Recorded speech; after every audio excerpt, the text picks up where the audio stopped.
You could probably scoot that way an inch or two. Back. Come back. Come back. There you go. I think I'm in the same spot I started in. How's it look, guys? Are we centered enough? How's my hair? How'd that sound?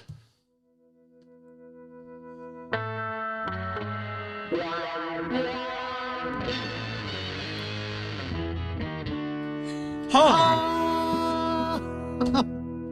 That was terrible.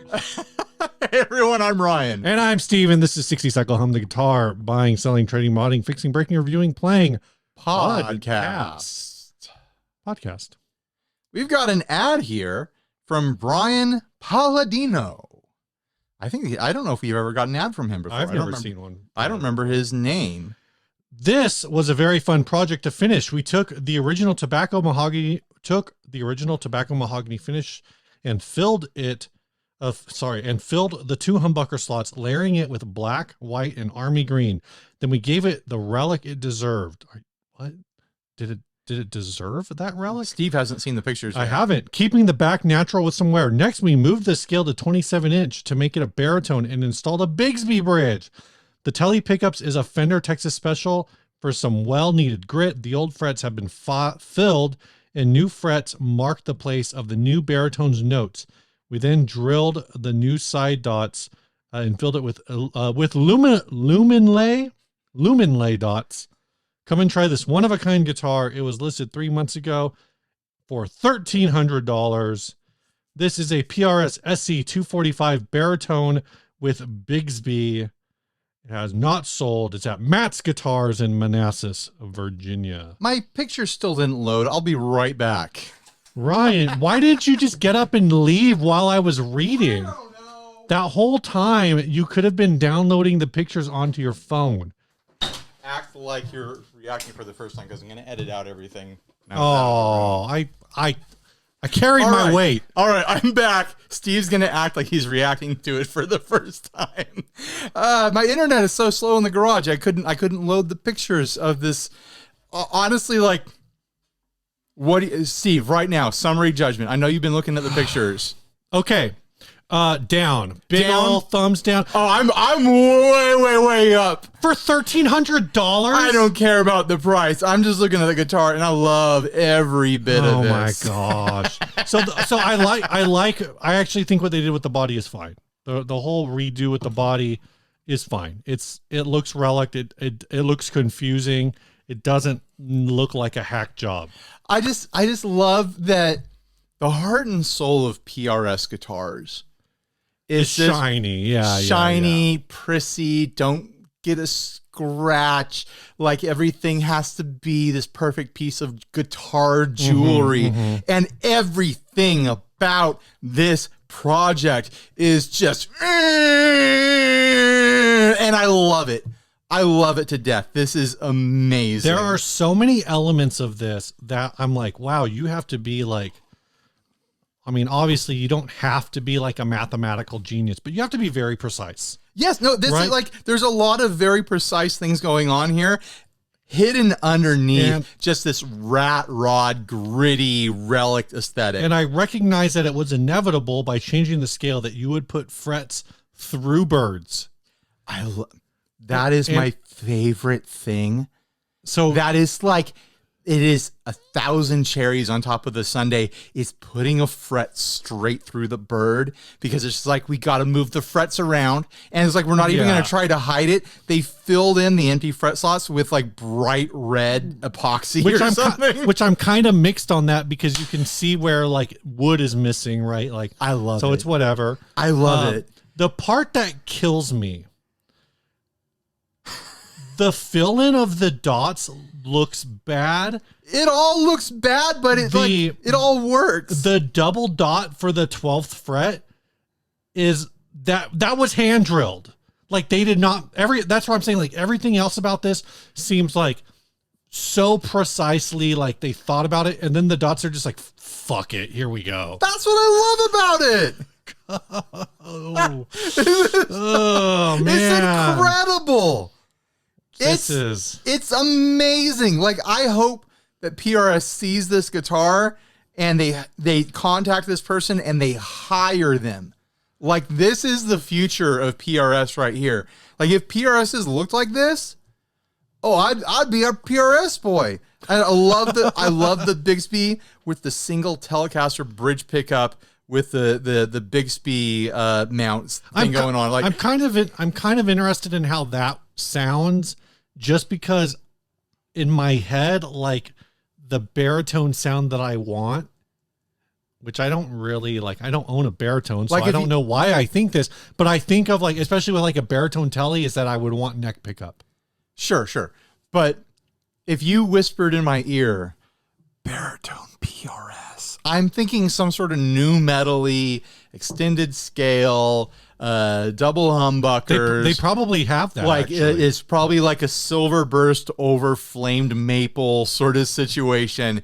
It's not a single Telecaster bridge pickup with the Bigsby. Like, this is something else, and I love it. I love it. They did it. The price is the price. Whatever they want to charge, I don't care. I'm not going to pay for it, but I like looking at it. Looks like they may have, let's see. I know it started out as an SE. I know it's like a $500 guitar, right? The SE 245s, I'm not sure how much they are. There was a baritone, what they called the 277. But what was the price? Oh, I don't know. Okay. That's what I was asking. It's from 2021. Steve. Baritone. There's a used one at Guitar Center for $850.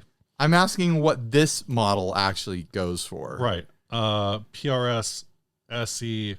Well, what do you think that this model would go for? I thought it went for like $500, $600. It's $680 for a tobacco one, which is probably this one. They're just doubling the price, baby, for the labor. You can get these used for... Yeah, but they're not baritones where all the frets have been moved.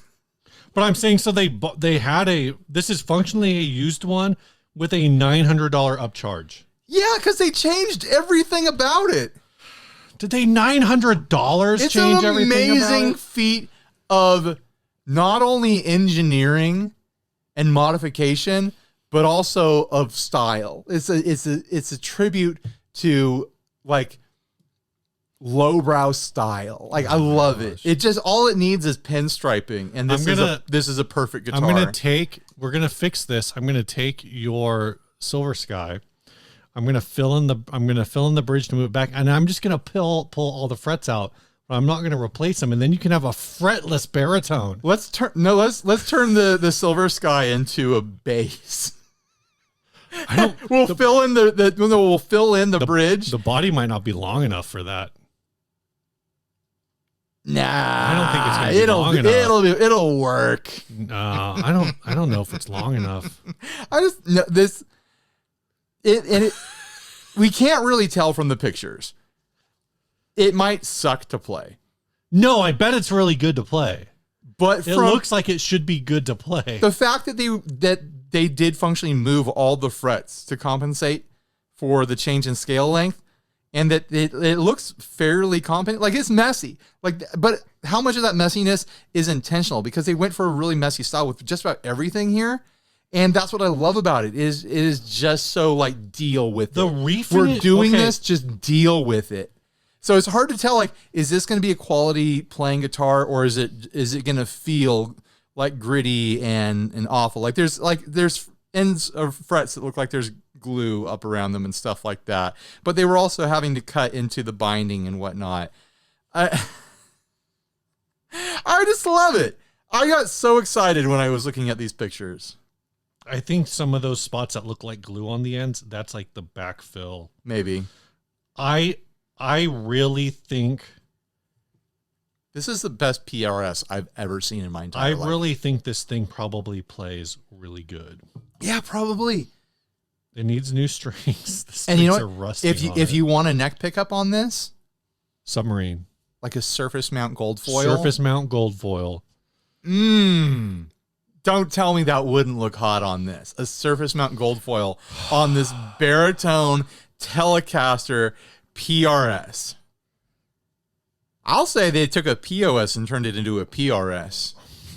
It wasn't a POS before. It was, PRS SEs. They're great. They're just totally great. They're totally fine guitars. What? They're awesome. And this is a fantastic use of one. I have trouble imagining that I'm going to pick something else for the Adventure Club. Like in my heart, this has already won $25. I have to pick something else then, just so we can flip something dumb. We're going to use the wheel this time, man. Is the wheel over there? I don't know where the wheel is right now.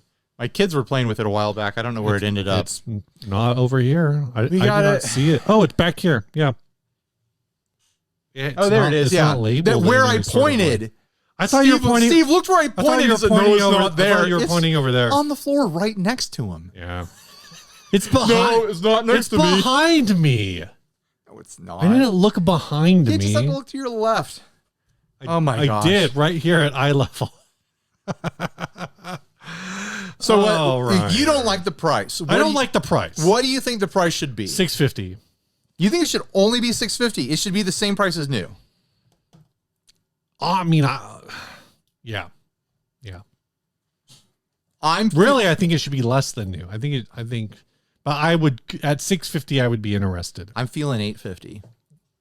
But still not $1,300. Not $1,300. So you admit I'm right. That is me filtering it through my own personal budget sorts of stuff. If this was local, I'd go drive to check it out.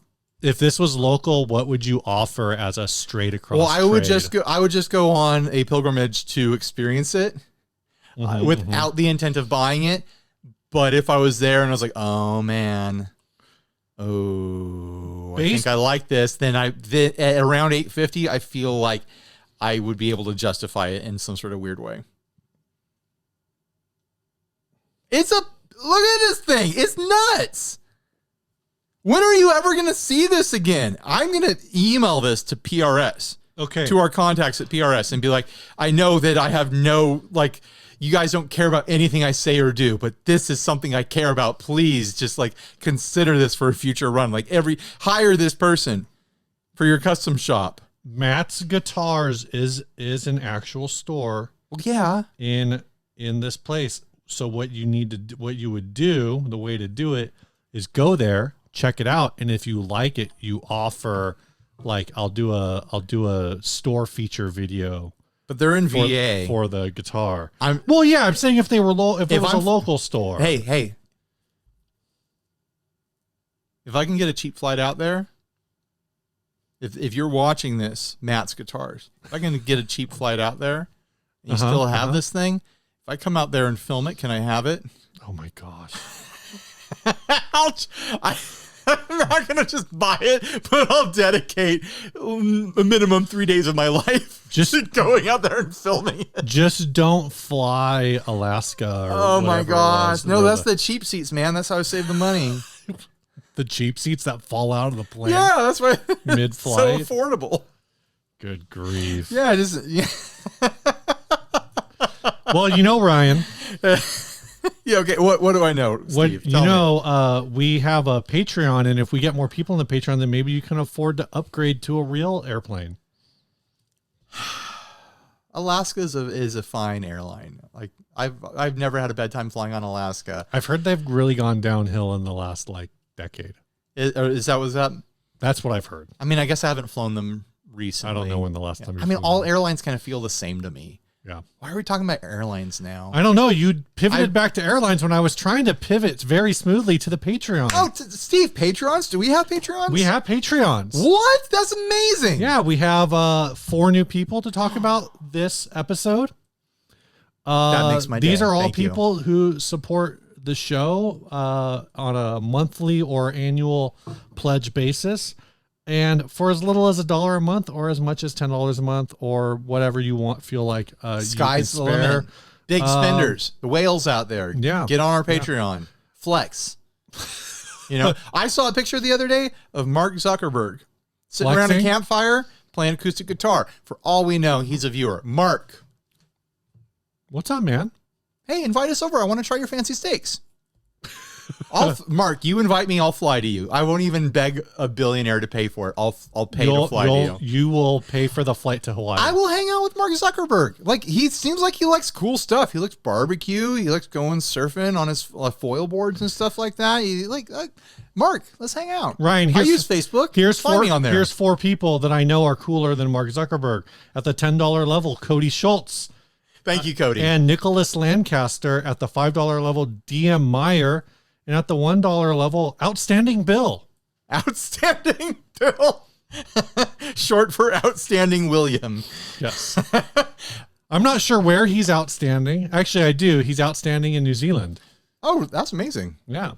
So what's it like down there? Thanks, folks. Oh, I do want to say this is not related to Patreon, but we just are getting some things changed right now with our audio feed. So if you're listening to this on audio, you probably heard my ad run, and then you heard some other ads run. I've set it up to run 6 ads per episode. We do get paid for these ads. Steve wants to know if it's annoying. Just let me know if you hate them. If it's too much. But the reality is we're getting paid, so I'm probably not going to do a lot about it. But I might work more on setting up like a very basic, like free or paid tier through Spotify.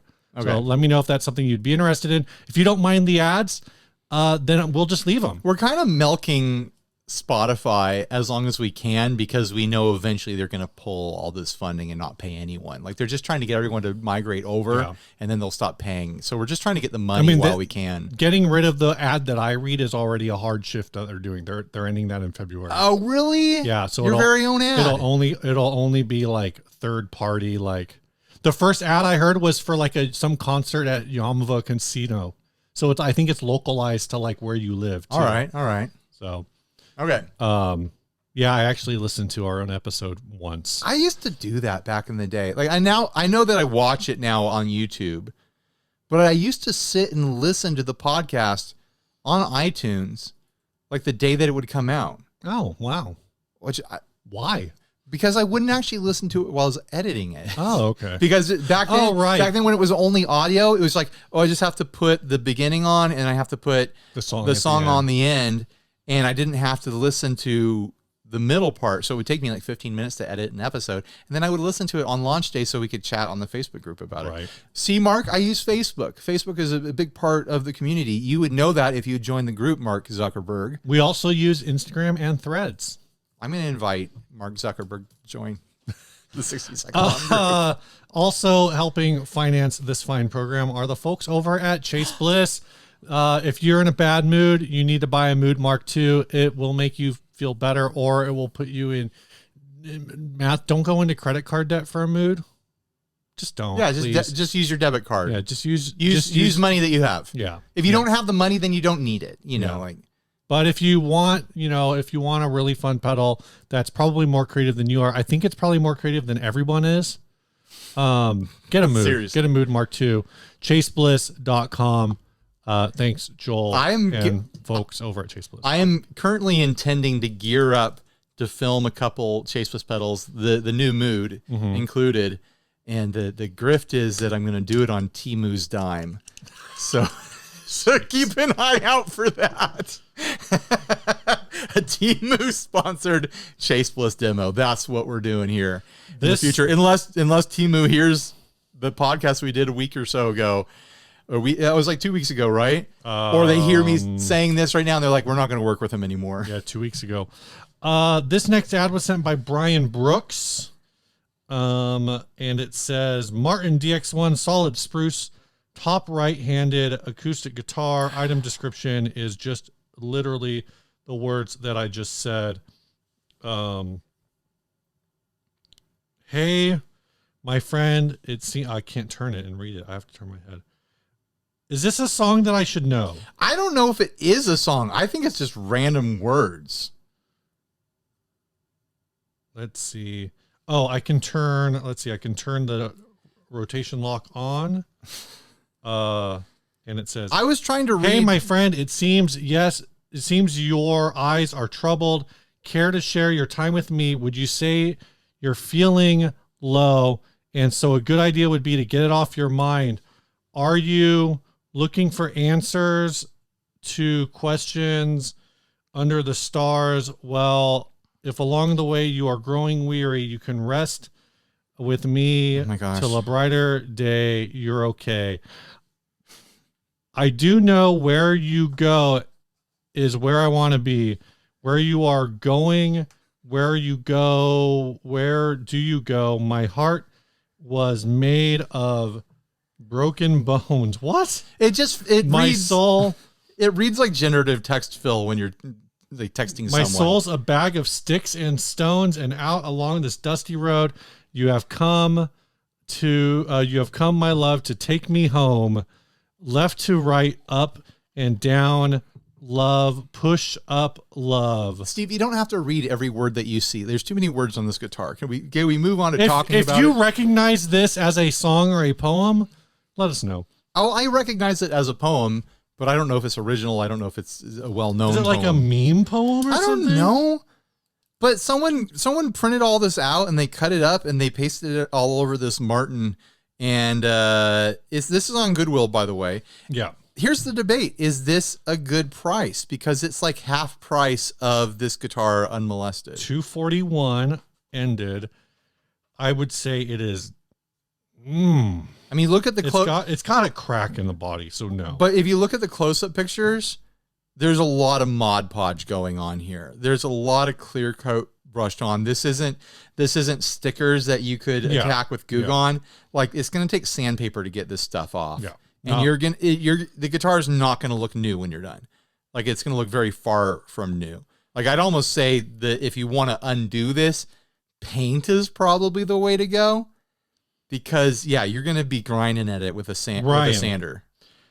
If this was a song, who do you think this song is by?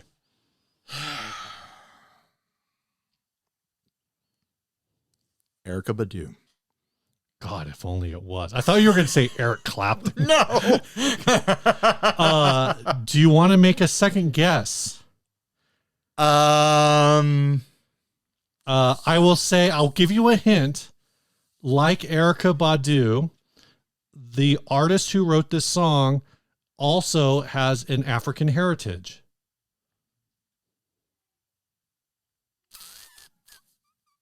Hootie, without his blowfish. Oh, Darius Rucker? No, not Darius Rucker. Though I could see how you would get this artist confused with Darius Rucker. Sort of, maybe. I'm just throwing names out. Okay. Like, I don't know. It's Dave Matthews Band. Really? Gosh. The song is called The Best of What's Around. I do not know what album it was on. Of course it's a Dave Matthews fan. Of course it is. And that makes sense because Dave Matthews, does he play he plays Martin guitar? Does he? I think. He has that black like thin-bodied thing. I don't know. I don't remember. Oh, that's a different guitar. Does he play different? That was the last time I looked at what guitars he was playing. That was the 90s. So I'm sorry. This was on. Have I ever told the story about the time I shot video at a wedding and they hired a what's his name? Dave Matthews. They hired a Dave Matthews impersonator. What? To play at the wedding reception. What? So he was just playing. He kind of looked like Dave Matthews, but he was just playing Dave Matthews songs on acoustic guitar, like in the corner of the reception, unmiked, not amplified at all. He was just there playing for what must have been like 3 hours. Did he just play like Crash Into Me over and over again? Like what? Hey, that is Dave Matthews has more than one song. Okay, he's got at least 4. I know the Dave Matthews fans out there are going nuts because Dave Matthews is like one of these he's become a replacement for the Grateful Dead in a lot of ways. I know that the fandom is wild. I can't imagine that we have a lot of crossover with Dave Matthews. Matthews fans, big Dave Matthews fans that care that much. Dave Matthews fans, redirect your anger from me to Steve in the comment section. Say, Steve, I'm a Dave Matthews fan, okay? I'm a Dave head. Say, I'm a Dave head. Is that what you call yourselves? I don't know. What do they call themselves? But yeah, this thing is half price. It has a ding in the side. Dave Matthews Band fans should be called the Matt Pack. Dave to the grave. Jesus. We're coming. Okay, now we're we're spitballing Dave Matthews fan tattoos. Dave to the grave, strolling around his guitar, and his face is like Dave Matthews enough to the side. In 1997. I don't hate Dave Matthews. I just think it's funny to be a huge fan of him. He did I think it was like a PBS special it was him and Tim Reynolds. That was pretty good. I mean, if I was going to be a huge fan of a band of that era, it would totally be the Spin Doctors, and not just because I got the two Princetons and I'm holding a Spin Doctors pick from Chris. I'd follow the Spin Doctors around, catch every show, do a lot of drugs, get a Spin Doctors tattoo. Maybe I should get two Princetons, one on each bicep. Bam, Princeton. Like Princeton, and you'd be like, and people who are part of the Spin Doctors fandom won't get it. They'll be like, I don't understand. Like, it's kind of my own thing. Yeah, you know, yeah. You wouldn't get it. I have a connection to the Spin Doctors. So you guys just wouldn't understand. That's gonna be the tattoo that you're gonna get when we get 1 million subs? No, I'm not getting a tattoo when we get 1 million subs. I'm getting a tattoo when we get 200,000 subs. No, I'm not doing that because that'll be like 2 years, maybe 3 years. Who knows? Depends if we can ever figure out how to go viral. We just gotta go viral. Gotta go viral. You gotta get sick. Gross. This viral video is sick. No one wanted to hear that, Ryan. This is a good episode. Do you have anything else to say about this? I think someone should buy it. The back of this headstock reminds me of your Temu guitar. It's, Martin did that like composite neck stuff. It's like a laminate neck. Yeah, but like I've picked up a few of them and played them. Like, it feels fine to me. Yeah. I don't know, like. This is a project starter. This is a budget campfire guitar. Yeah, the DX1s are typically good guitars. I don't know how they play when they're covered in glue. If you're Dave to the grave, like some people are, then like this is a no-brainer. You're gonna buy it. You probably knew what song this was just from looking at it on the screen here. You didn't need Steve to read it, decode it for you. You knew exactly what was going on here because you are Dave to the grave. I like that. It feels good to say. Say it, Steve. Dave to the grave. See? Oh, dude, that could be a radio program, like a midnight, like we're hitting the midnight. It's 12:30 in the morning. It's time to take Dave to the grave. You're listening to 107.9 DAVE. That's right. You're riding Dave to the grave. Riding Dave to the grave is... It's like, it could be like a graveyard shift. That's like radio a woman show. who's married to a guy named Dave, and she's like, "We're never getting a divorce." If you're a woman, I'm riding Dave. If you are a woman listening or watching this show right now, and you were married to someone named Dave, please at least get a novelty T-shirt, like airbrushed at the county fair, that says "Dave to the grave." I want to send us a pic. I want to see it. I want to know that this exists after I've said it. We said the words. I want to see it realized into reality. So what do you think, Steve? Do you think someone should buy it? Somebody did buy it for $241.01. Well, there you go. There were 32 bids. Oh, I forgot. Goodwill's like a bidding site. Yeah. Yeah. Someone bought it and they got a good price. I wonder if I wonder what they did. You said these are like 500? There's something like that. I was looking at Sweetwater's new prices when I checked that. Would you buy this? If you were shopping for a campfire guitar, would this grab your attention? I'm seeing about $500 on Reverb. Yeah. Some 440. 420. There's one for 420. Okay, Steve, play with me here. No, I would not buy this for more than like probably 200. Sure, low bidder. So 240 is not. It's not that far off. After shipping though. Could have been a $300 guitar. Yeah. That's too much, in my opinion. This is at Goodwill of Southwestern Pennsylvania. Now, play with me a little bit here, Steve. Say that you just happen to have this. You've acquired it. It's come into your life. Right. You have to keep it. There's a curse situation. You have to keep this in your life, but you can modify it. What's your game plan here? What are you going to do? I don't know. It depends on how. I'd have to maybe put like a very small amount of chemical peel on it and see how this is all stuck together. Like see if stuff starts coming up. Yeah. The problem with like a chemical peel or of any sort is because this is an acoustic guitar. That bridge could pop right off, baby. A whole bunch of things could just start popping off. Yeah. Like the top could separate from the sides. I don't really know.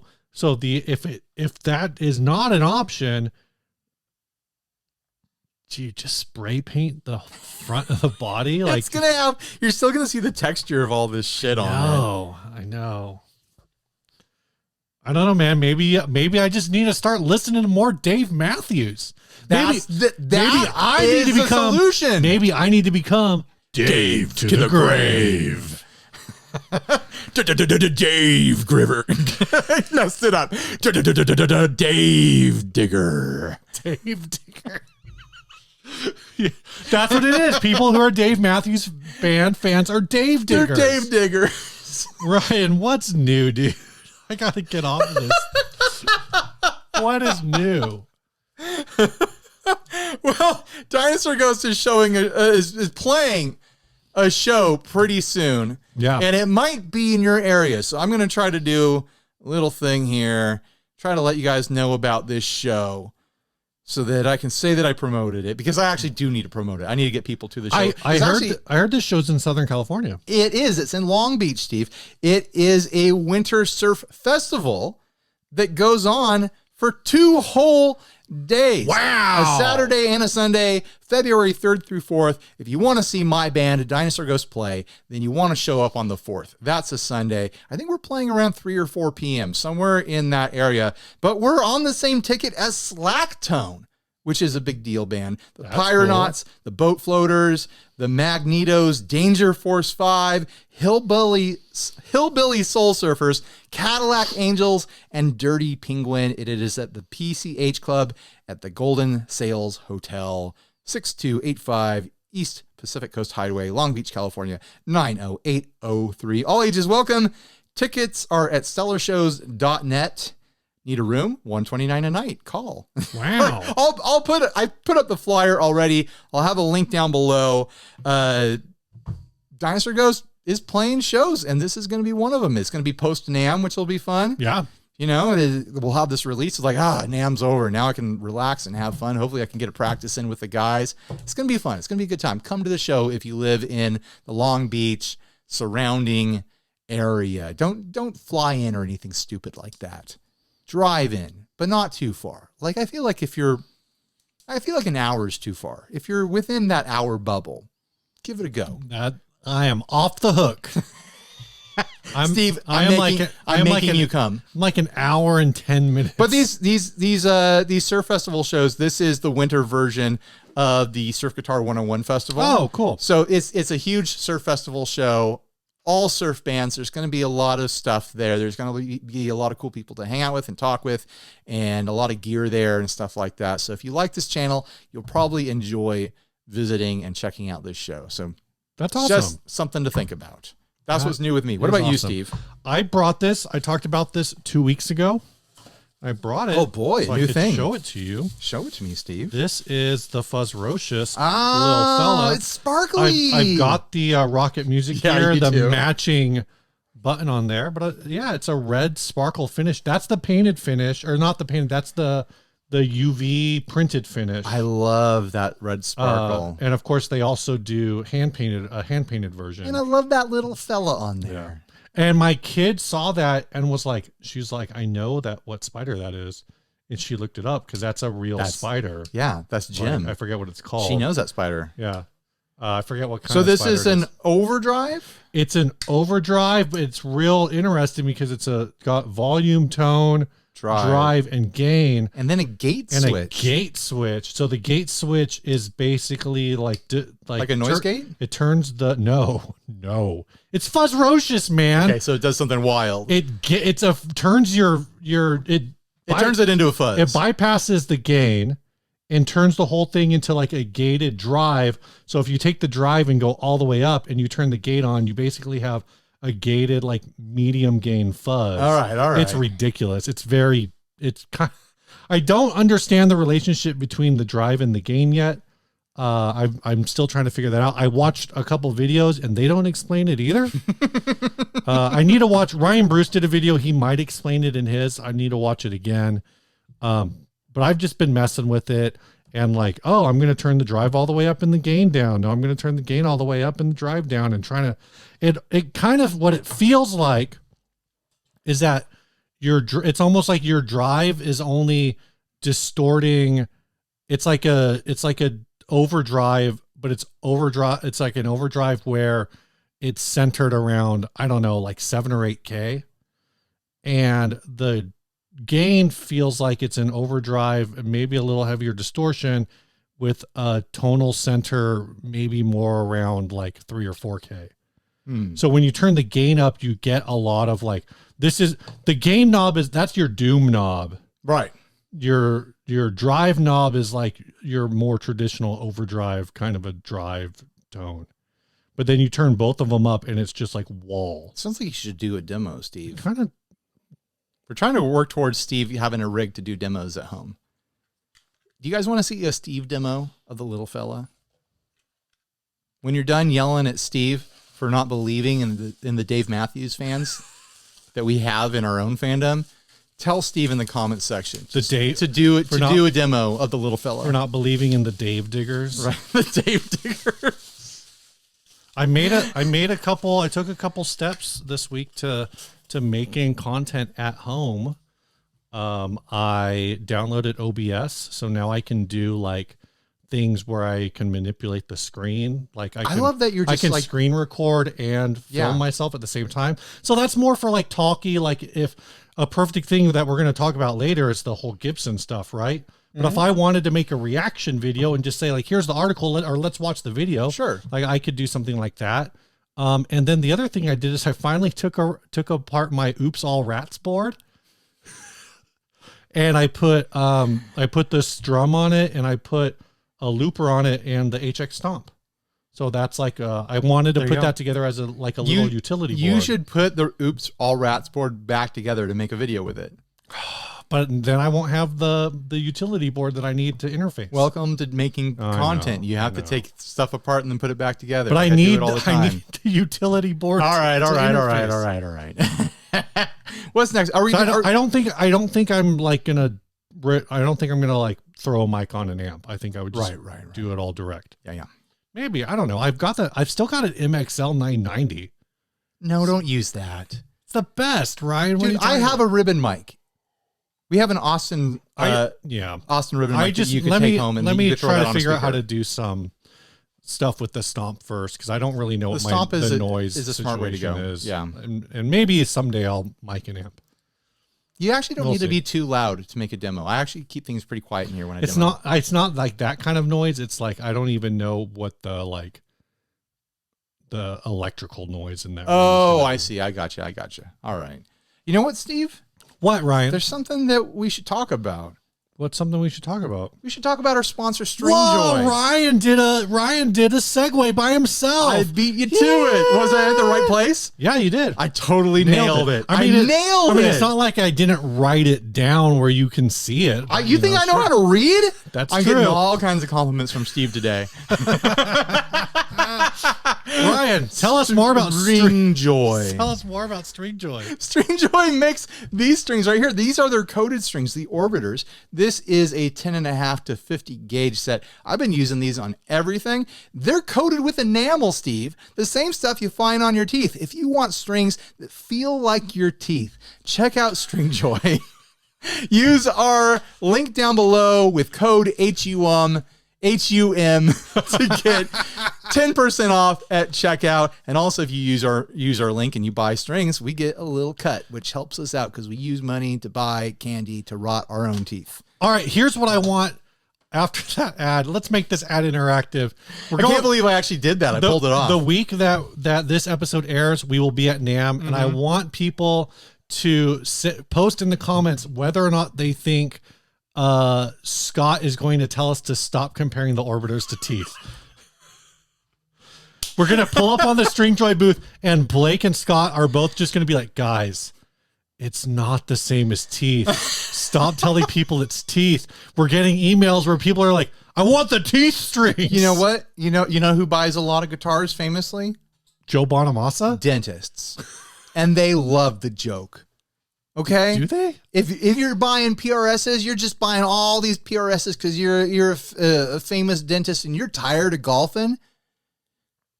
How many famous StringJoys? They're coated with enamel. You know, a hot shot rock star dentist. You know they're out there. I actually shot video. Like, I have all these stories of shooting random video. I actually shot video at like an orthodontist presentation that was like, it was for this place that that manufactures braces and all sorts of like parts to braces and stuff like that. And it was this room with like probably good 50, 60 people in it. And it was wild to shoot because it was just them showing before and afters of all the work that they've done. Like here's this guy and some poor kid with his jaw hanging out this far. And he's like, here he is a year and a half later, and he looks like a model. And everyone's just like, yeah. It was a wild thing to shoot. So I totally believe that there are like in that scene of like dentists and orthodontists, et cetera, I believe that there are like rock stars in that community, people who are just like, yeah, that's the guy. That's the guy. I saw a kid whose jaw was backwards coming out the back of his head, and he brought it around and he did a full loop just to show that he could do it. Is this where I thought you were going to be like, I did this thing. I know. So thanks to String Joy for coating their strings with enamel just like teeth. I thought you were going to be like, oh, I filmed this thing at a dentist conference and somebody recognized me. No, so it was guitar years playing dentist. It was long before anyone would have recognized me. All right, Ryan. Yes. I don't know how we want to approach this topic. It's very delicate and sensitive, isn't it? It's not. Do we want to do the amps first or the sale first? Let's do the amps first. Let's do the amps first. Yeah. First, we'll just say it. There's a rumor that Gibson is up for sale again, that someone could buy them. We'll talk about that in a bit now that we got y'all riled up and you're like, what? What's going on? Now we're going to talk about the new Gibson amps, the new Falcon series. Yep. So they came out with these amps. It's called the Falcon series. I just said that, Steve. They got a what the hell? A 5-watt version and a 20-watt version. I think they're $1,300 and $1,800. Is that right? It's something like that. It's in that Gibson, neighborhood. Falcon, Gibson Flacon 5, because I can't type. The Falcon 5 is $1,500. The Falcon 20 is $1,800. So are we going to agree that we're going to talk about the pricing right now? Because, well, I'm just saying the prices because that is one of the things that a lot of people were like freaking out about. Well, the people who are freaking out, that's the first thing that they're freaking out about. Everyone else just seems to be like, oh, yeah, that's interesting. I'm curious to check those out. Oh, I'm glad that Gibson is back in the amp game. I mean, they're back in the amp game by way of acquiring Mesa Boogie a while back. And the Mesa Boogie guy is now an employee of Gibson. And so now he is designing these amps. Randall Smith, I think is his name. So good for him. They look handsome. I watched the videos. I watched the in-house videos from Gibson. And I think they sound interesting. I was actually surprised that they're leaning into this low wattage, spiky grit sort of sound. Here's a comment for you from their video. Distortion sounds like ass. I love it. Clean is nice and chimney. For what Gibson for what Gibson is probably going to charge for these, they should have done much better. Well, here's the problem. Mm-hmm. When I think of a Gibson fan, like someone who loves Les Pauls and SGs and various other Gibsons, I think of someone who's also a Marshall fan. Right. Someone who likes half stacks, full stacks, they like high gain, they like classic rock. Okay. And then on the other side of Gibson, you've got people who love their ES335s and like getting kind of bluesy and stuff like that. They want to get dark and creamy with them. These amps really don't reflect any of those stereotypes that I have in my head. They're like Fenders. They float somewhere in this Fendery, Supro-y sort of like spiky, spicy grit sort of realm. Like I was listening to it. It's like that might actually be an all right like Link Ray amp. Right. Like the in-house videos didn't show off the spring reverb the way I would have liked them to, because a lot of the old Gibson amps legitimately have drippy reverbs, like legitimately have really wild sounding reverbs. I've had the pleasure of playing a few vintage Gibson amps just because every time I see one in a shop, I'm like, I got to check this thing out. I've always been surprised by the reverbs on them. So if I get a chance, I'm going to check one out probably not on the channel, but if I'm at Guitar Center randomly and they have one, I'll sit down and get an opinion on it.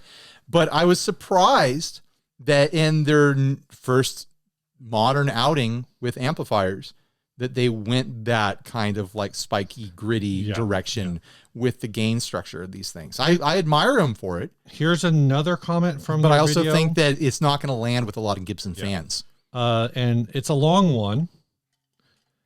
I like the idea of these amps, but I think you missed the price point entirely. I think it would have been far wiser to launch these at a $500 price point and take some of the market share from lunchbox amps offered by Rev and the Orange Tiny Terror series. I think the new Falcons would have performed well in that segment by offering the only amp with a vintage lineage amongst more modern amps. And then maybe later on offer some more expensive option modes, but without encroaching on Mesa's offerings. No doubt these amps will sound great since Randall's crew is overseeing them, but I just can't fathom spending that much on one of these. Heck, the vintage Falcon Skylarks could be picked up for around $500 for the last few decades. That part, that very last thing is true. You can go buy a Skylark for $600 or a Falcon for about $1,000 on Reverb right now. It will be old and it will probably need to be serviced. But that said, the $500 comment is nuts. Stupid. It's stupid.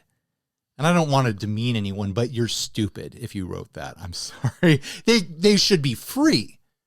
Like, if Gibson really wants to win people over, the amps should be free, right? Why are they charging money for amps? People are using these to make music, and music is free. You listen to it on Spotify for free. So why would you charge for an amplifier? What is Steve going to do? No, I just want to look at something. He just wants me to... Oh, he's looking at the Rev D20, which is a totally different style of amplifier. He's saying that Gibson should have come out with a lunchbox amp, which I've actually been using that thing, believe it or not. I've been keeping around the D20 for years. I was using it with that goth band because it's really nice and light for carrying around. Yeah. It was actually really convenient for plugging in an XLR and running into a cab at the same time for getting some recordings and stuff like that. So the D20 is a 20/4 watt head. It's about $1,200 and it is made in Canada. Yeah. So, I mean, which is not America. It's not, but, that's the same as something being made in Mexico. It's not in the USA. It's still made by foreigners. So not as good. I mean, their labor is their labor. I'm going to be hanging out with the Rev crew this weekend. So is the labor that much cheaper? I have no idea. It's probably more expensive because you have to have maple trees and you have to harvest the syrup and then get it converted into currency, and it's a big hassle. You and your Canadian jokes, man. I know they're not very good. No, they're not. I'm not very good at making fun of Canadians. I'm sorry. No, you're not. Looks exactly like my decades old crate vintage 30. I will stick with my crate. Been going strong for a long time. Only cost me $250 brand new. A fool and his money are soon parted. Well, I'll lay out some criticisms. I said some nice things about the amps. Yeah. I'll lay out some criticisms. What is this, a 7 watt or a 5 watt amp? It's I believe a 5 and a 20. The 5 watt amp, I don't understand. Right. And that's kind of because I already don't understand low wattage amps anyways. I feel like my threshold is in the teens. Like once you get under the teens and like you've lost all the headroom on the lows. Like this does it just, and they're good for that sort of sound, that very tight tin can boxy sort of sound. If you want that, that's how you get it. I don't want that. I want a clean but full EQ'd sort of tone out of an amp, and then if I can push it up to drive, great, that's fun. I like drive every now and then, but I do want a clean bass, and you just don't get that under like 12 watts. So I get that anything Gibson makes, a Gibson fan is going to buy, so they are going to sell those, but I don't understand that amp, and especially at that price point, because it sounds like a Champ. There are so many Champ style amp circuits out there at much lower price points that are fantastic, that are great. There's a lot of ways to get into that sound for less money. It is a 10-inch, the 5 watt is a 10-inch speaker. And I will say, okay, go ahead. Everyone who complains about the 10-inch speaker and says that 10 inches don't sound good, you're a liar. Or you're an idiot because you just actually haven't spent time with them, because 10-inch speakers sound amazing. So I do wonder, just based on the couple of videos that I watched, I've watched 2 different full demos. And they both kind of sounded anemic, but they both also kind of sounded the way YouTube tends to make a lot of amps sound anemic. So I'm still in the camp of like, I want to hold off judgment until I can be in a room with one. Sure. Because I thought it sounded good, but anemic. So, which is exactly what, like when you're saying it sounds boxy and it sounds small, tin can. That's what I mean is like, it sounded kind of like, and the 2 that I watched were the Gibson one. And I didn't think at least I didn't watch all of it because I had to stop. But John Bollinger's Premier Guitar demo, I thought kind of sounded a little wimpy, and that wasn't through headphones. That was in my car, which should sound massive. But I don't know. Like Steve's got these Alpines, and it's like the windows shake when he turns up demos. I think my car has a Harman Kardon sound system in it. There you go. Premium sound. I don't know. But I don't know if it was just the way it was recorded. Maybe that's how they sound. I don't know. To me, it sounded like a gritty deluxe reverb. Yeah, it sounded like a Fender amp that was pushed up into being spiky. You know how like Fender amps, like they're when they get dirty, they get kind of spiky. That's what it sounded like to me. Or like another good like variation, another alternative to that sort of sound. Like I really love Steve is blocking it, but my Supro Delta King 12 back there, Delta King 15, I forget the model number. That's like, it's not the 10. It's not the 10. Or no, it's the 12. The 12 has a 10-inch speaker. The 12 has a 10-inch speaker, but it's 15 and it's watts. A 5 watt. Oh, is it? Okay, no, maybe I'm thinking of a different one. It's the higher wattage one. Oh, okay. Those are great amps. Supro makes a bunch of amps that do that sort of thing really well. Yeah, all sorts of brands make amps that do that sort of thing really well. It's not like, I think part of what happens when a brand like Gibson launches something is that people are going to sit back and be like, well, they didn't really bring anything new to the market, did they? Like this isn't exactly earth shattering, is it? It's an amplifier that sounds like they didn't reinvent amplifiers.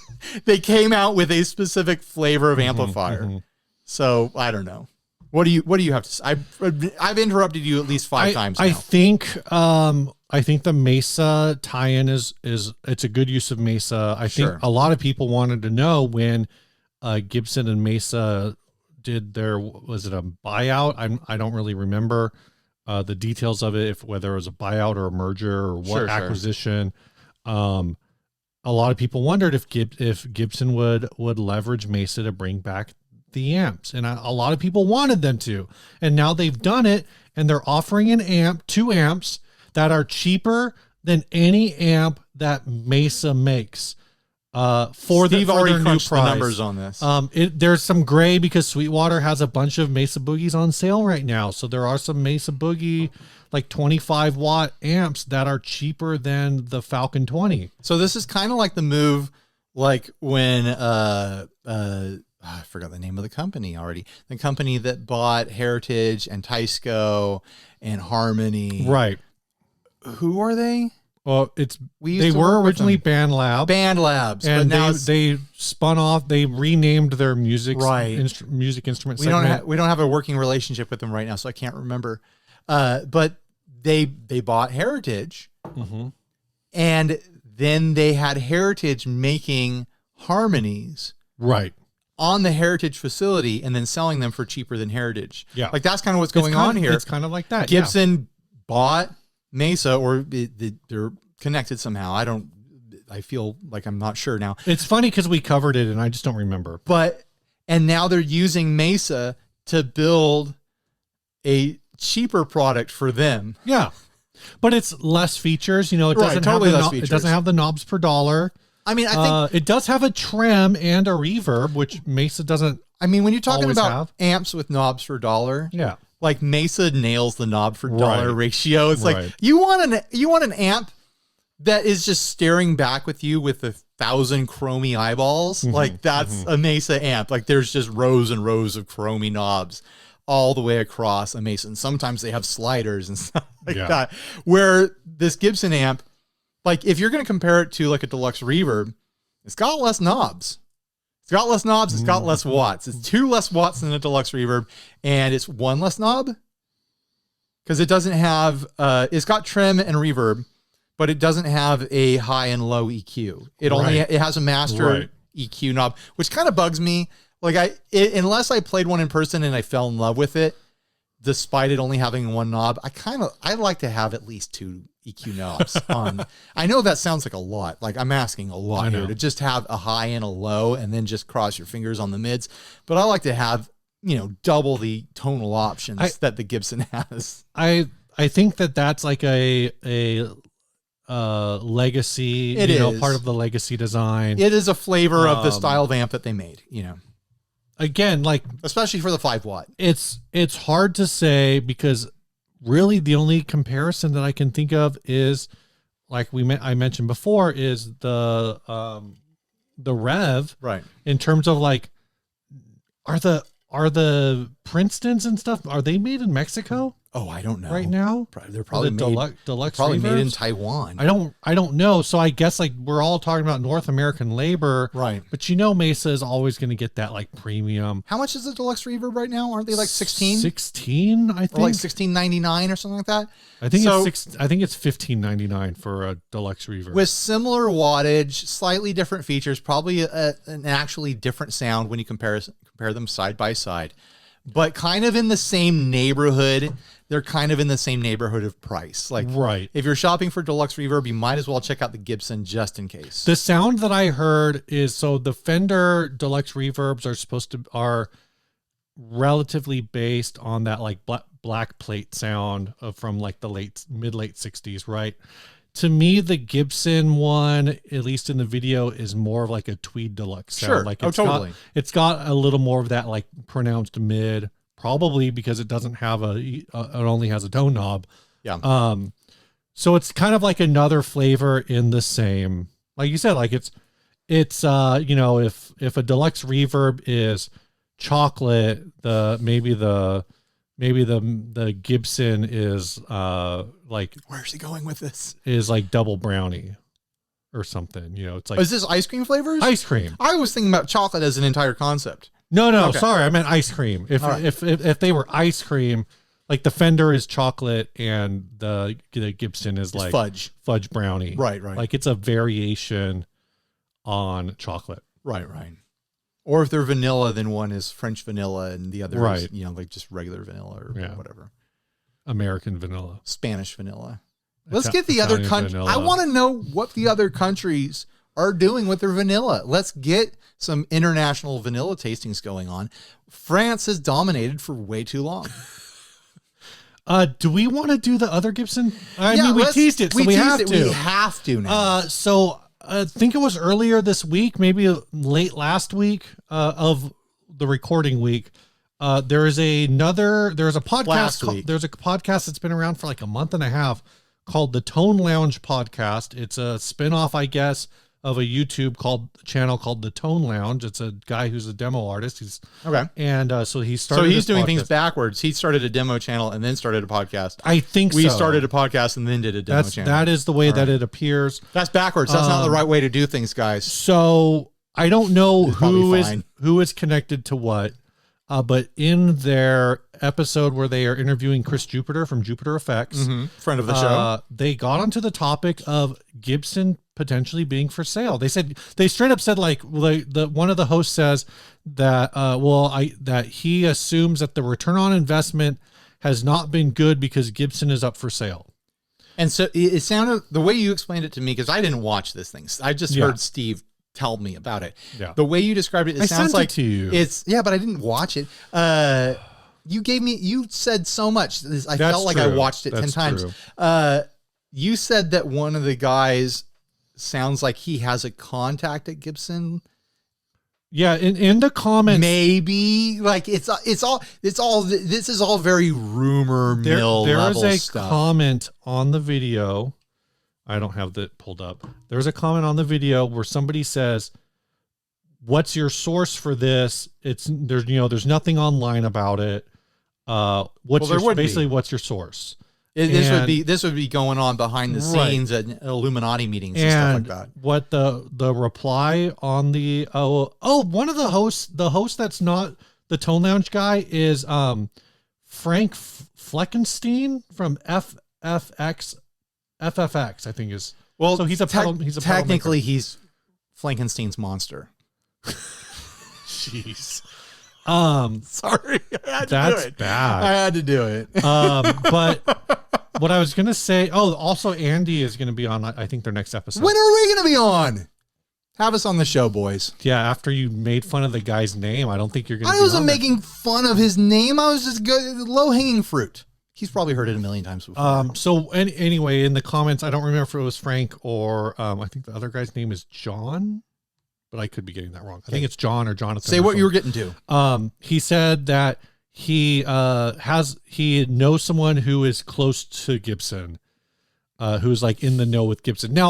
Now my question is so vague. I know someone who is close to Gibson. What does that mean? Right. But it's definitely enough for us to work off to get completely speculative here and say that yes, Gibson is probably for sale. There were a lot of comments in there that I think, and it kind of makes sense, is that typically, did you see that? Yeah, it flashed. Oh, that was weird. It does that every now and then. The screen has a little, like, I wish I could capture that and put it in the final cut. I've never seen that before. It did it again. I know. I've never seen that before. Let's actually talk about what we're talking about on the show.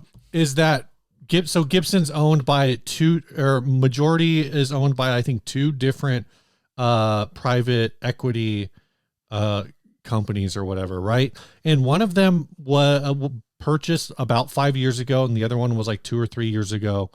And that it's typical for private equity to not hold on to anything longer than 5 years. They buy things as an investment, right?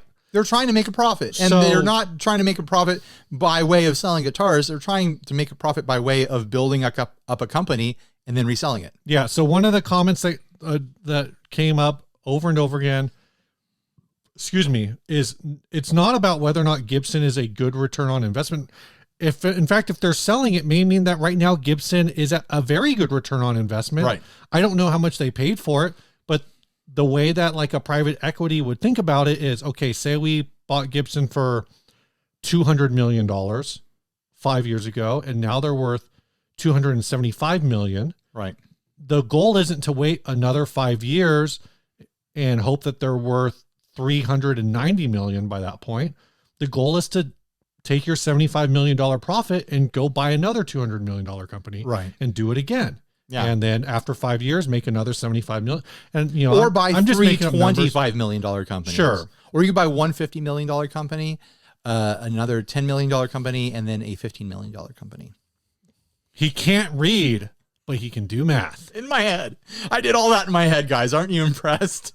So I don't really know what the situation is, but I think it like I said, it kind of, when you take a step back from like the initial shock of the headline, it kind of makes sense that Gibson would be up for sale right now.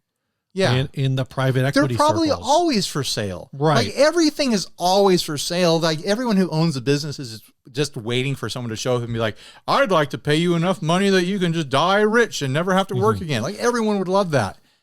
Of course, whoever owns Gibson right now is like, I wouldn't mind if someone bought this right now so I could go do other stuff.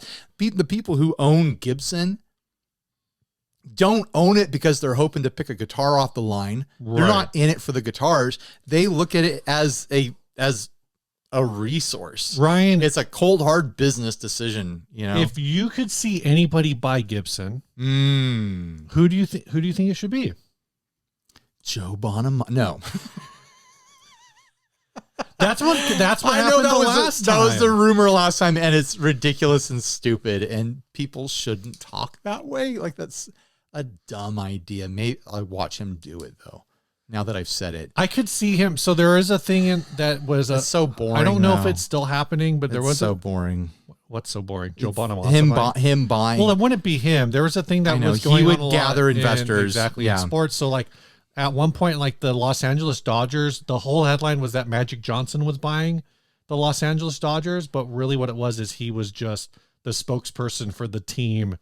Like the team of billionaires who were buying the Los Angeles Joe Dodgers. Bonamassa is one of those guys that definitely has enough rich people in his audience that he probably could get like 400 of them together and be like, oh, I'll make you all shareholders. Right. And we're just going to own Gibson together, but I'm going to be the big boss. The real rich person that I could see actually buying Gibson potentially at some point is Jim Irsay, the owner of the Indianapolis Colts. Okay, you mentioned a while back as like a collector. He has like a touring museum. Right. So if he has the money to own a sports franchise, I'm assuming that's enough money to buy a.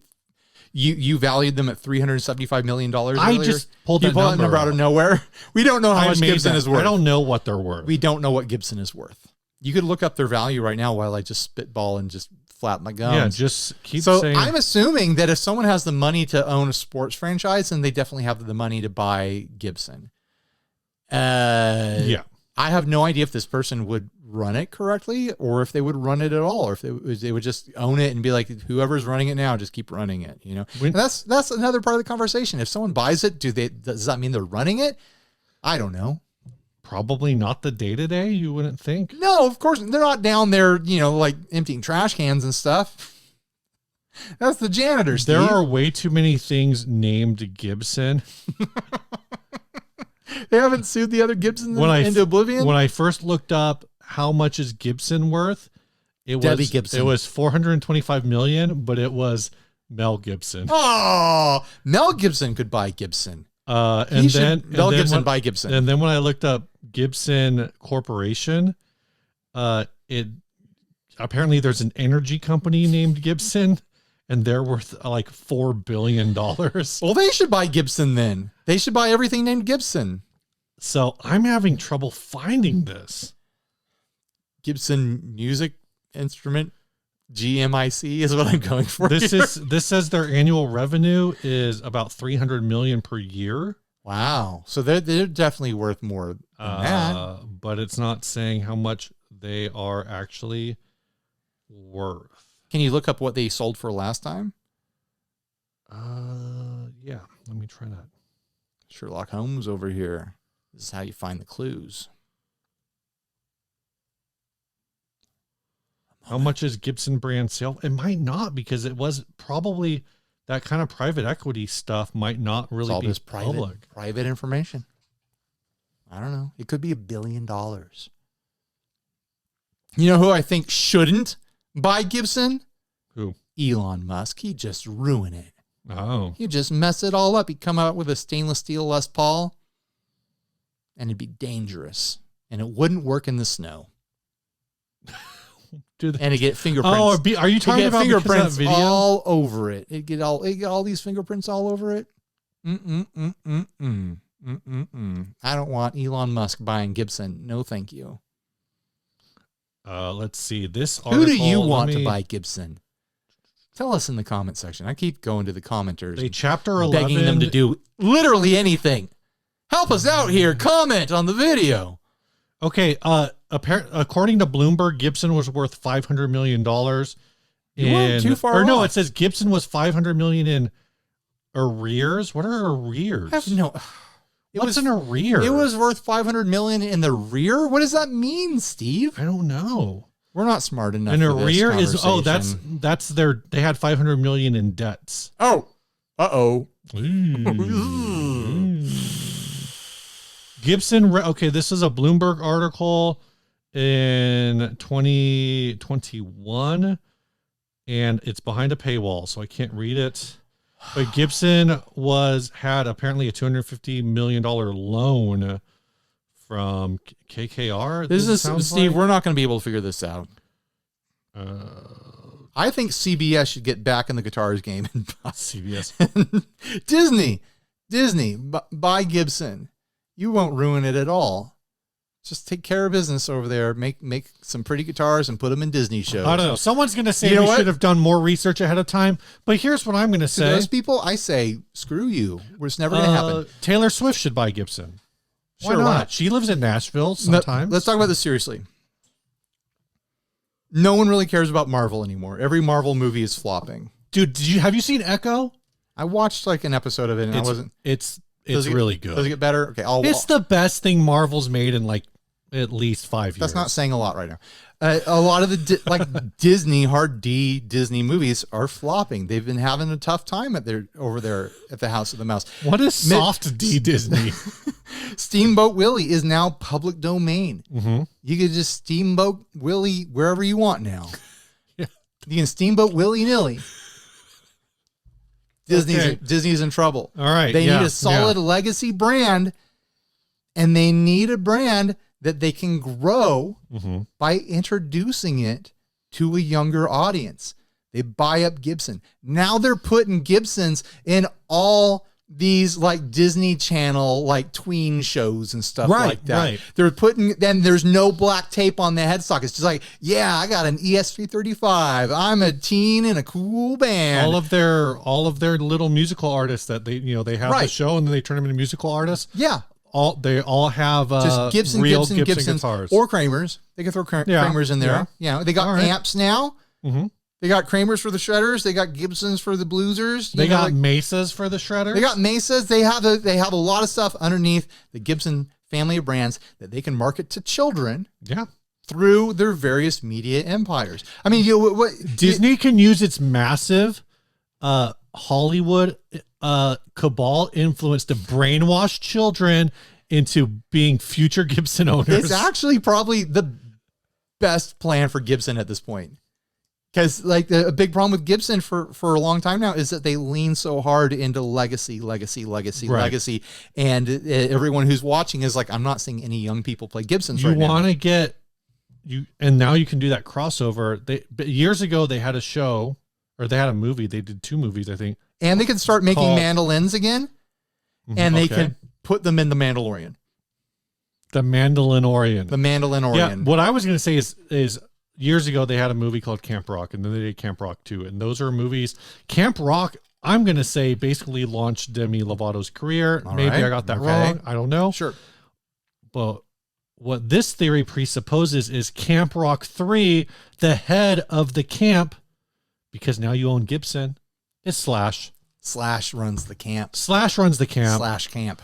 Slash camp. Slash camp. This is camp slash fiction. I was headed that way. They could make us. They could make a slasher fic. So they could make a slasher film with Slash playing Gibson guitars. We've gone too far. Slash is an X-wing pilot. They could put Slash in Star Wars. They could put Slash in Marvel. Oh yeah, there's a lot. They could put Slash in the X-Men. They could put Slash. What Disney owns everything. They could put Slash in everything. If Mark Agnesi as the new Professor X. Mark Agnesi could move back to LA. Yeah. If Disney buys Gibson, you know? Yeah. How about that? But Mark Agnesi as the new Professor X, I'm on board. Mm-hmm. I'm on board for that. He's young enough that he could get a couple decades in that franchise. Mark, are you on board? Agnesi or Zuckerberg? Agnesi. I'm talking to Agnesi this time, not the other Mark in my life. If I put this clip on Instagram, he'll probably reply, "Hi, Mark." Agnesi or Zuckerberg? Agnesi. Oh. Zuckerberg doesn't follow me on Instagram. He's on TikTok. All right, Ryan, you ready to do this last ad? Yeah, I was born ready, Steve. No, I wasn't. It took years for me to prepare. This last ad was sent by the 40 Watt Podcast. That's right. It says selling studio of high-end gear. That's Philip Carter, who we will be staying with at NAMM. Yeah, and he's a guy who does the Sunday morning show with you once a month. Selling off high gear I bought for my twin sons years ago. They're in college and don't have time. Most of these items haven't been played outside the house. DW drums, Bob Bradshaw rack/pedal boards built for both guitar and bass with wireless mic and battery chargers. Metropolis's tube amps, Ampeg Heritage tube amps, and 810 Heritage cabinets. Various guitars, most are American made, lots of mics for drums, cymbals and voice, QSC K12.2, 12-inch, blah, blah, blah, blah, blah. It's in York, Pennsylvania. Martin Dwight Yoakam with Martin Installed Electronics and Fishman amp. What? He's got a basement studio full of gear. And I'm going to pitch here Because this guy just spoiled his twins. This guy's got twins, and he's just like, the world for my twins. Whatever they want, whatever I think they need, I'm going to get it for them. I think this guy is ready to adopt. His kids moved out. If you're looking at this collection and you're like, oh, baby, look this guy up and be like, I'll adopt me. I'll be your new son. I'll change clothes here and there so you think there's two of me. Maybe you and a friend get in together, approach this guy and be like, we'll be your new twins. Adopt us, please. We want in on this family situation. I am so confused about this listing. He's got so much stuff. This guy spoiled his kids rotten and then they left.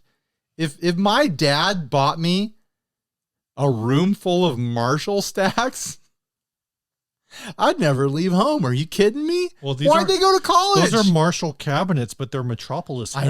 I know, but still, like that, that's the flavor of what you got there. Look at this guitar wall. I know. I mean, I probably have more guitars here, but each one of those guitars is probably worth more than my entire collection. At least 2 Duesenbergs and 2 Rickenbackers. Right. It's pronounced Rickenbacker, Steve. Oh, it's Rickenbacker. Rickenbacker. That's the correct those 2 Duesenbergs and those 2 Rickenbackers are probably worth more than all of your guitars. Not all of them, but a majority of them. Oh man.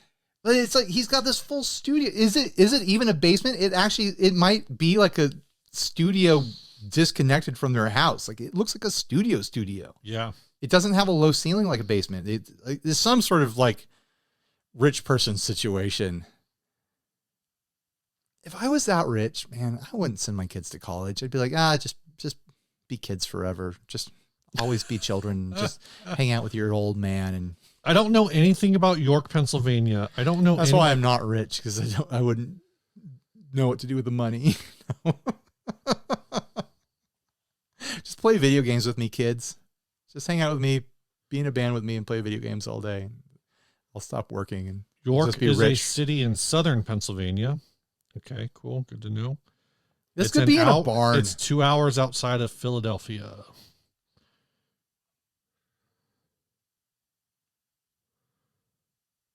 I don't know what Steve is getting at here. But when he gets to the point, all our minds are just going to be blown. I just realized I was trying to look up this like Croy, whatever on the drums, see if that means something. But then I realized that is actually just York backwards. You think that was their band name? There is a company called Croy Distribution. You should be looking for a band, Steve. Croy Band. There's a lot of Croy stuff in Troy. There is a band called Croy. Is it in Philadelphia? I don't know. This Croy is the recording project of Camille Poliquin. Croy Music. I don't think that doesn't sound like Twins to me. It doesn't sound like Twins. You know, Twins would list both. One of them would be Arnold, and the other one would be Danny DeVito. Can you imagine? Can you imagine being in a band with your twin, and that twin takes all the credit? Like just one guy. Yeah, we're twins. I do all the work though. Like I'm really the creative force here. He just kind of stands around and completes like the whole twin gimmick. I don't think I'm going to find anything. This is just silly. I mean, and there's no prices listed. Everything on here is, is expensive as hell. Maybe it's like this cynical jealousy inside of me, but the fact that his kids moved away and now he's selling it all makes me think that they never really appreciated it to begin with. Like I get them moving away, but if it was like, well, man, we just spent so much time in there. Like we've got this family band, or like, man, we just like, it's just this amazing experience that we had here in the studio that Dad built. He would leave it up forever. He wouldn't be selling the stuff, but they grew up, they grew out of it.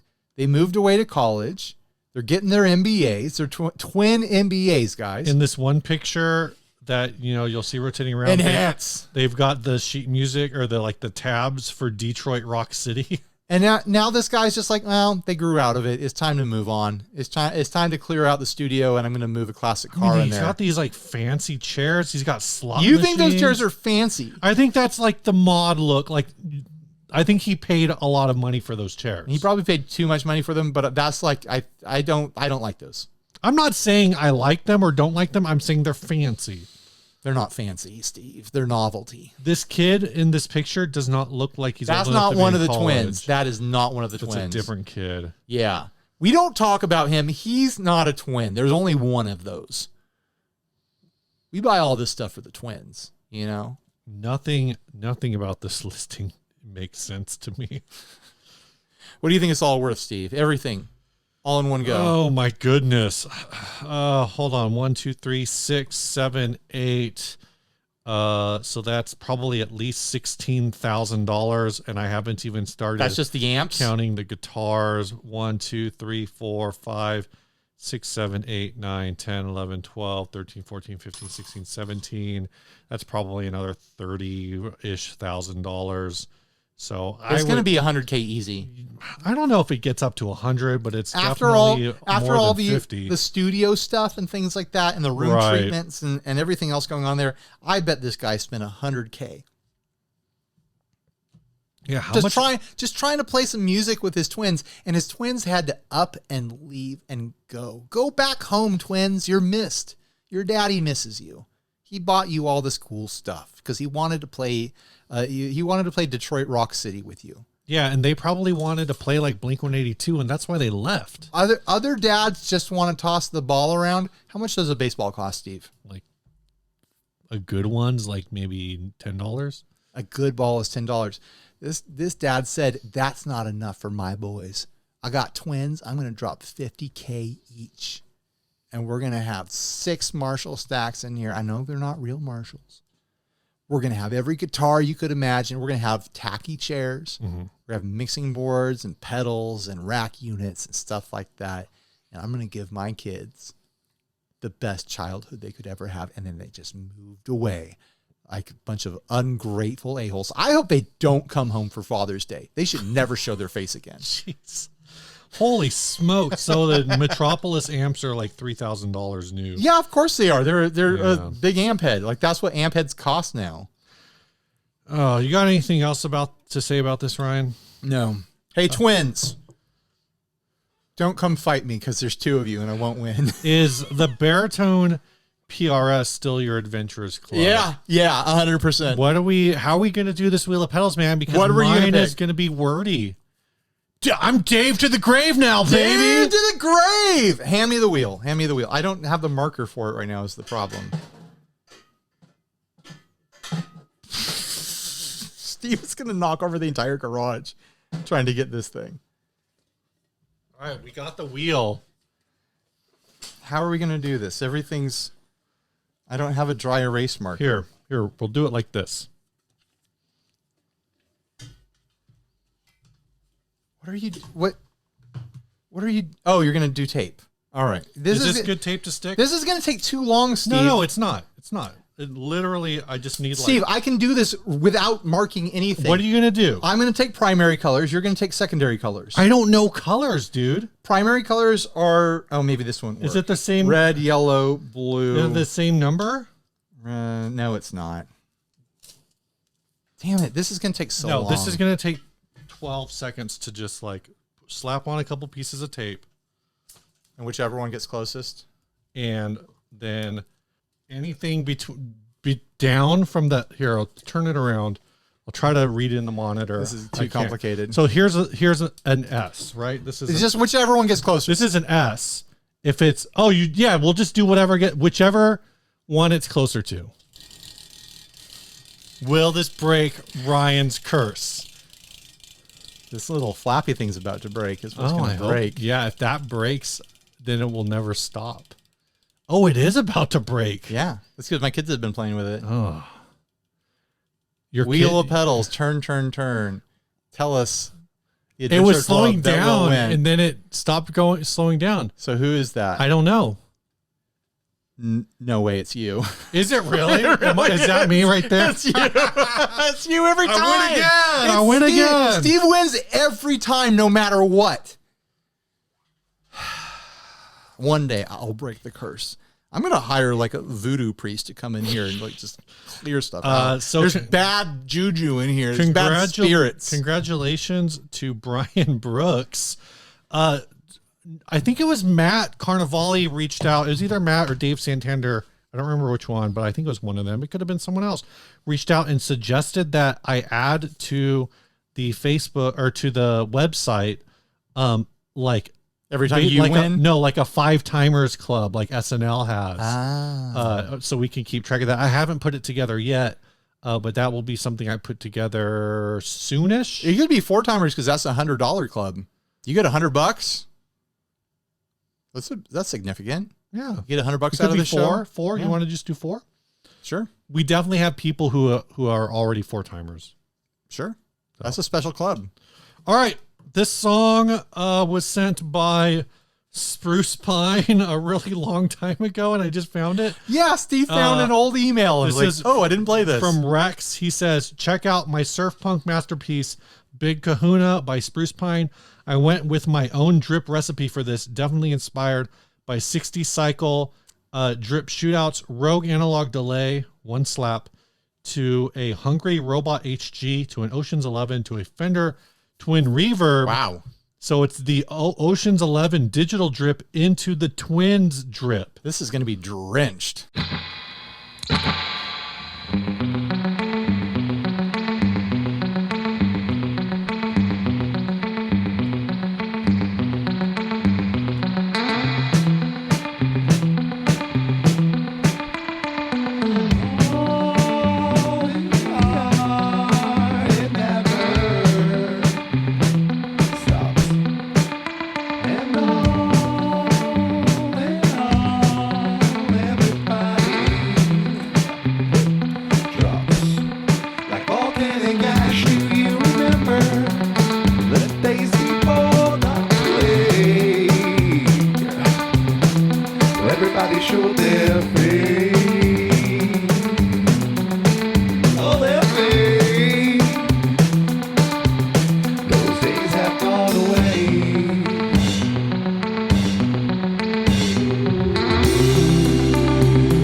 You picked a hell of a song to not play for 2 years, Steve. Like, 4 years. 4 years. Jeez.